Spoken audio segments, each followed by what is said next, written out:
Hello everybody, how's it going? So welcome to my review of One Piece chapter 1081. And Oda decides to answer a few questions that we had when it comes to number one, the Blackbeard Pirates, and to me, more importantly, the most important coming out of this chapter is the status of what happened with Law and Teach. We get that answered by them in this chapter, so that was good. Obviously, the other question when it comes to the Blackbeard Pirates, when it comes to the 10th captain, that was revealed in the title of this chapter, so no wasting time with Oda. So we got Luffy on the cover of Weekly Sharing Jump front and centre, dressed like Tony the Tiger with a catfish. Then we get an awesome looking colour spread. We get a colour spread of the Straw Hats minus Nico, Robin and Nami, which is kind of different. A lot of people want to take this colour spread as some type of meaning because Sanji is the only one awake reading a book about cooking. So leaning on this, that maybe Sanji is soon to awake, waking Conqueror's Haki. Listen, we're in the final saga. I think it's a given that Sanji's going to get Conqueror's Haki, unlock Conqueror's Haki by the end of the series before the final battle. So, yeah, I can see that. I also feel that Usopp may end up awakening some type of Conqueror's Haki if and when Oda decides to remember that Usopp is a part of the story. There are some pretty interesting details when it comes to the One Piece anime. The Wano arc is currently heading for its final phase. We got the visual of the climax of Wano in the anime. It looks really cool because we got the monster trio as well as Law and Kid. It makes sense because they're the only fights left to be resolved in this arc. So it looks pretty cool, and so we're getting very, very close to the awakening of Gear 5th in the anime, and I can only expect that's going to be God tier plus animation when we get to that. So we start off the chapter with Garp and the level of destruction. And listen, I knew that attack wasn't going to destroy the entire island because it destroyed buildings. So even Garp says to the people that's been wrecked by this attack, say, "Hey, don't move. It's not going to get any better for you." And Garp literally says, "I guess I'm off in my old age." So either he wasn't using full power, or he's not as strong as he used to be. So either way, it's a devastating attack that blows some pirates away. Also, you got the problem with the ship coming down. So the ship's coming down. Then we have Prince Groose using the power of the clay fruit to try to shield the damage so the ship doesn't get completely destroyed, and that also protect Garp. But then Koby says something interesting. He says, "Wow, even non-Sword members came." So I'm like, wait. I believe it was confirmed that Prince Groose was a part of Sword. So is Kakuju or any of them not affiliated? Because we don't know about Tashigi, because Tashigi's there as well, and it was never really confirmed that Tashigi or Smoker were a part of Sword, because we learned in the last chapter, according to Aokiji, that they can still exist within the Marine, not responsible for whatever they do, so they can go out and pick a fight with the Yonko. That kind of seems like something Smoker would be a part of, because we know he doesn't agree with what the world government are doing, and Tashigi would follow behind anyway. There's non-members of Sword affiliated with Garp's rescue attempt when it comes to Koby. Fortunately, Hibari gets turned to ice because in comes Kuzan. And I was wondering about this, whether or not Kuzan was actually on the island when Garp made the attack. Then again, he could have conveniently just waited for Garp to show up on land. We get a flashback to post-time skip because it says 2 years after. It literally states that this is 2 years after Aokiji and Akainu had their first duel. By the way, I like the fact that Oda is reminding us that. You remember that duel that Aokiji and Kuzan had that we're probably never going to get to see? Yeah, that fight. So we get the aftermath. Another interesting thing is the island that they're on doesn't get really described. Find out where it is. But Teach arrives and everybody else is scrambling. But the first thing you notice is Sanwan Wolf is turned to ice. And the teacher's like, yeah, there's only one person capable of that. Like, yell at, "Yo, Aokiji, what the hell are you doing? Unfreeze my man." And then Kuzan's like, "Hey, I'm not the one that started this fight." So, plus I'm in a bad mood, if you can't tell, because of someone causing problems. And then it cuts, the next panel, they're drinking the problems away. It kind of reminds me of Shanks and Mihawk. So we get a rundown, like, saying, hey, or at least showing them, hey, I lost my leg in this duel, so I have to replace it with ice. So the Monster Trio find out the same thing in One Piece Film Z. And then Katarina Devon pretty much reveals, hey, speaking of injuries, you reckon this guy has info on the man marked by flames? And we got another mystery out there. So a guy with a man marked by flames, and I can only assume it's somebody linked to the Lunarian race. This comes up when they're talking about the raw poneglyphs as well. So Jesus Burgess brings this up, then teaches like those two of them are up for grabs. Big Mom, they already know that Big Mom and Kaido have a raw poneglyph each. So apparently he doesn't know that Zoe had a raw poneglyph because he doesn't mention that. He says there's some interesting info from the feet. So he's like, it is said that man can be found in a pitch black ship, and if anyone sails near it, they'll end up swallowed by giant whirlpools. So I'm like, interesting. So a devil fruit that has the ability to control the weather, apparently, or create whirlpools. I don't know. So, and then Shiryu pretty much says, I bet he's with the world government. We know that hardly angels. He wouldn't be surprised if they kept a stone or two for themselves. Now, this goes back to what I've been saying. I've said this multiple times. If somebody in the Straw Hats is going to be captured, why would they be captured?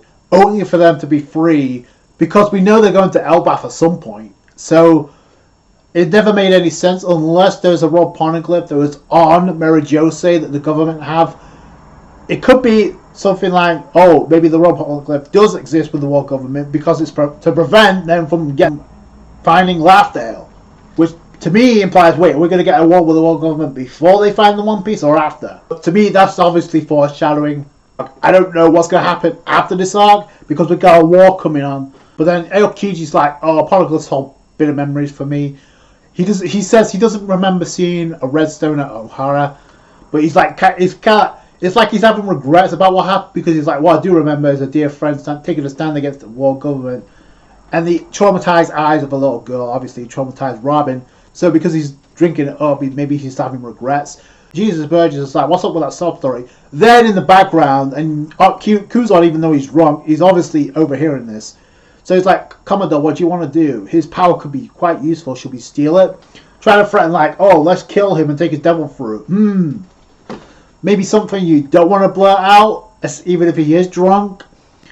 And because Kuzon immediately, yo, I can hear you, asshole. This is where I'm sensing some hesitation when it comes to Teach, because Blackbeard's like, yo, just chill, wait a second. I wasn't planning on doing that, in fact. Literally freezes his most of his crew, and it's like, yo, let's do this, Teach.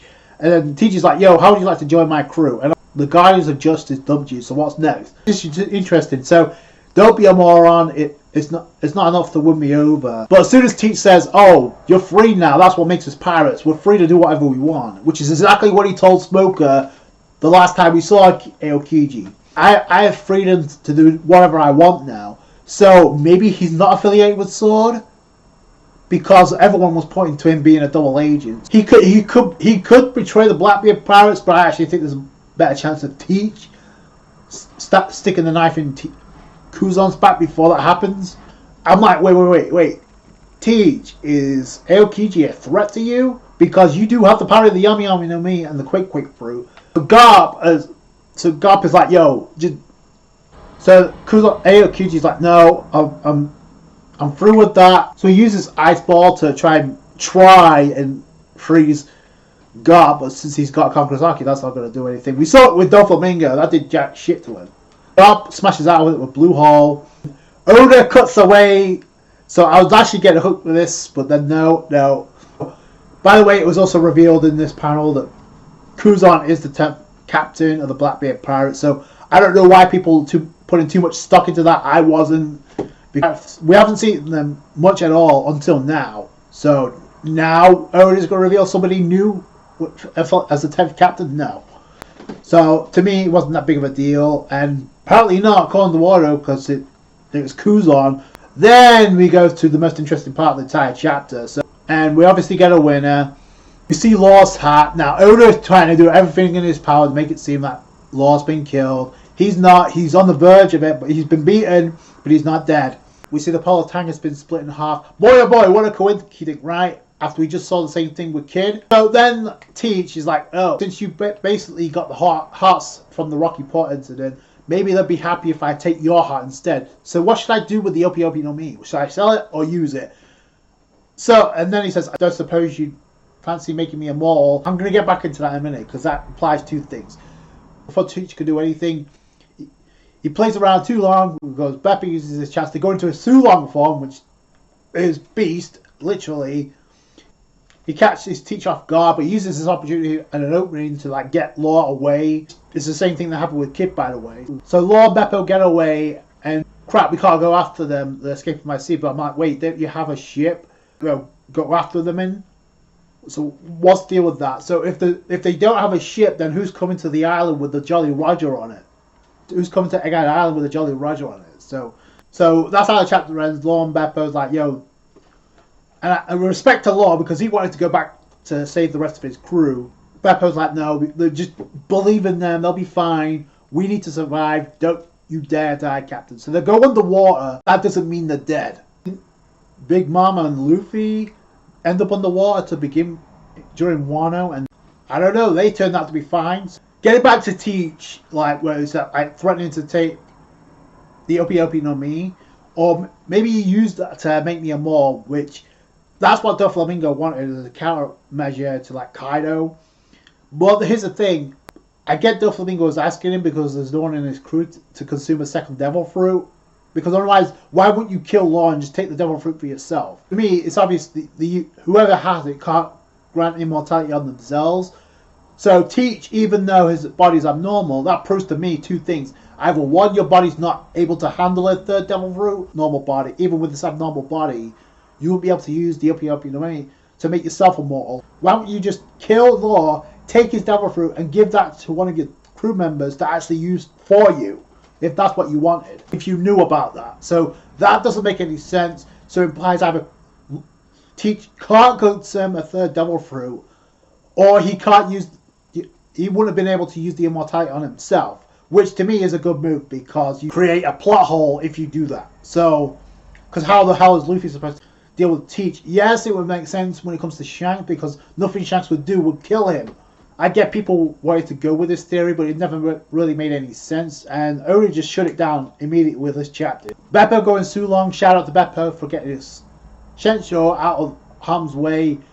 I don't know what's going to happen to the rest of Law's crew. Maybe they're going to be captured by the government, maybe, because Teach could hand them over.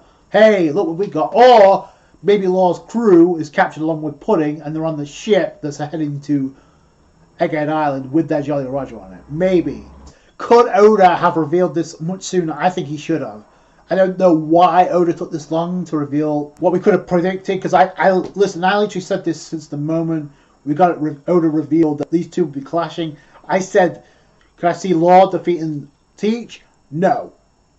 For the same reason Kid couldn't defeat Shanks, because he's got too much plot. He's got too much plot armor going into the final arc, so he's not losing until he faces Luffy. That's number one. Number two, I said, at most, if Law's defeated, he's only going to be captured. There's no way Oda's going to kill off Law. I said this from that point on. I said it in the last review. Until I see a member of the Blackbeard Pirates using the powers of Opi no Mi, or a panel of Law literally being dead, even though he's close to it. He was defeated. They tried to tease it with the hat, but no, he's not dead. Beppo got him out of there, so shout out to Beppo. But there was no way the Law was going to be killed off, especially with revealing, like, when people speculated the Law was going to die in Wano. He was going to give up his life for Luffy and Wano. So Oda decided, you know what? I'm going to give Law a purpose. And like, hey, I want to learn about the Will of D. He had that interaction with Robin. So why would you have that if Law was going to get killed in the very next arc? It made no sense. Yeah, so I'm glad we got that reveal. I just wish Oda revealed it sooner so we can move on and get... Because it was obvious, so... I would like Oda to focus back on Egghead Island, because isn't that the current arc we're in with Vegapunk? As much as I like this world building stuff, glad Law survived. He lost, obviously, but so did Kid. But they're not dead, so they're going to come back into the story and have somewhat of an impact. The question is, where does Law and Beppo go to? Who runs into them? So now that Kid and Law have both been defeated by a Yonko, Question is, what happens with Luffy? Because technically speaking, he's a Yonko himself now. So is he going to go down, or is he going to like take the win? And the question is, who's he going to take the L from? Is it going to be Rob Lucci? Is he going to pull a double turn and actually switch sides again, or is it going to be Kizaru? Because I've been seeing like the antics that are going on Edo Island seems like a way to like nerf Luffy, to like weaken him up so he won't be as much. So he won't be as a threat. Then how much of a threat is it if you have to nerf Luffy? Really? And Oda's not going to do that anyway because Oda loves Luffy. So I can't see that happening. I'm losing back to back to back. If the Straws are in trouble, I said this before, I expect Dragon to show up. Especially if the Blackbeard Pirates are involved with this. We need to go back there now because unless they decide to wrap up the fight between Garp and Aokiji, what else is there left for Oda to focus on? I like this chapter. Like I said, I think we could have gotten the reveal of Law being defeated by Teach a lot sooner than we did. So for me personally, I hope Oda goes back to Edo Island and to wrap up that arc so we can move forward to this incredible battle that he's hyping up. Like, he hyped up this battle incoming with the world government with 100 ships that are on their way. So I want to see what goes down there if it's not already taking place. So that's going to do it for you guys. Thanks so much for watching. Like the review if you did, a thumbs up. I appreciate that. I appreciate all you guys' support. Subscribe to the channel for more One Piece. Catch you guys later. Thanks, guys. Bye.